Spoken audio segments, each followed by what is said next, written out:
Yeah, that's an understatement. But I got to use my cold car analogy that if you don't warm it up first and it's not ready to go and you think it's going to run great, then you're mistaken on a cold day. So that was fun.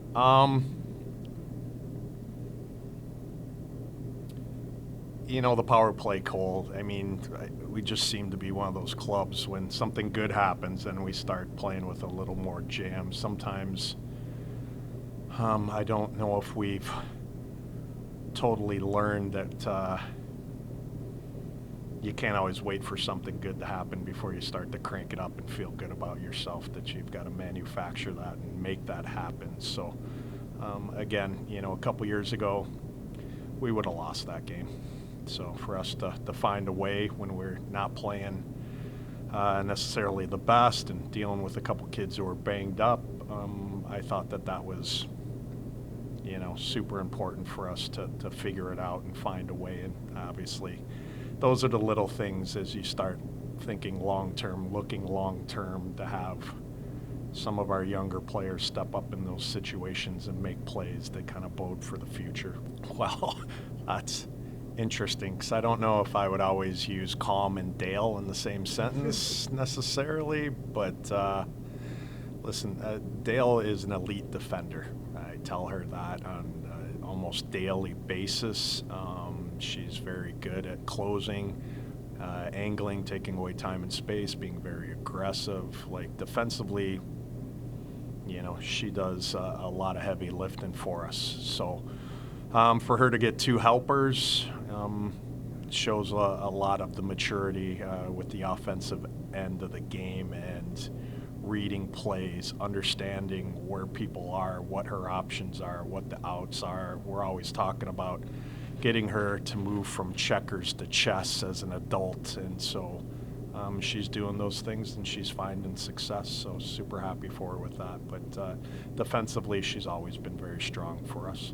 Well, Zimmy's part of that younger group that needs to take steps. I mean, in the blink of an eye, you're a leader and you're a kid that needs to produce game in, game out. So we don't put that burden on that group yet, but they need to know what's coming and what we're developing and helping to grow into. And it's being a player that produces like that when we need something. So overall, Zimmy continues to grow, wants to grow, and is putting a lot of time into becoming a better hockey player, but also a leader for us. So that's good. Honestly, missed a lot of practice this week under the weather, so I think Zimmy will tell you that maybe wasn't consistently shift to shift her best deal. But again, that's a big growth piece of still contributing, still figuring some things out when you're a little under the weather and you don't have your best game, to make sure that we're doing what we need to do to win. So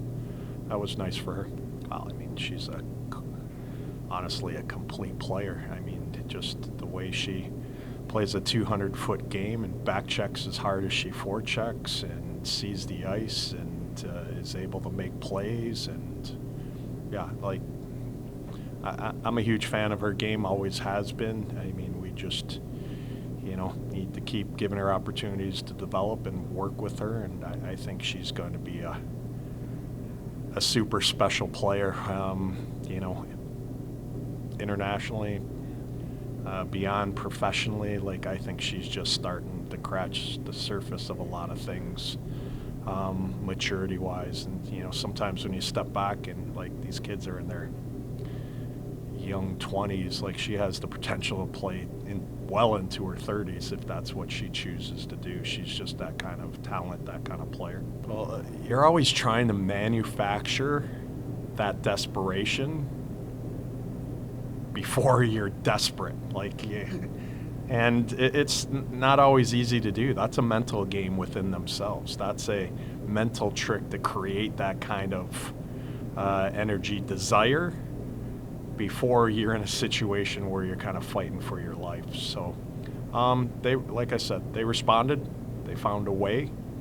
Wasn't our best 60 minutes of the year, but that's what good teams do. So we'll take it.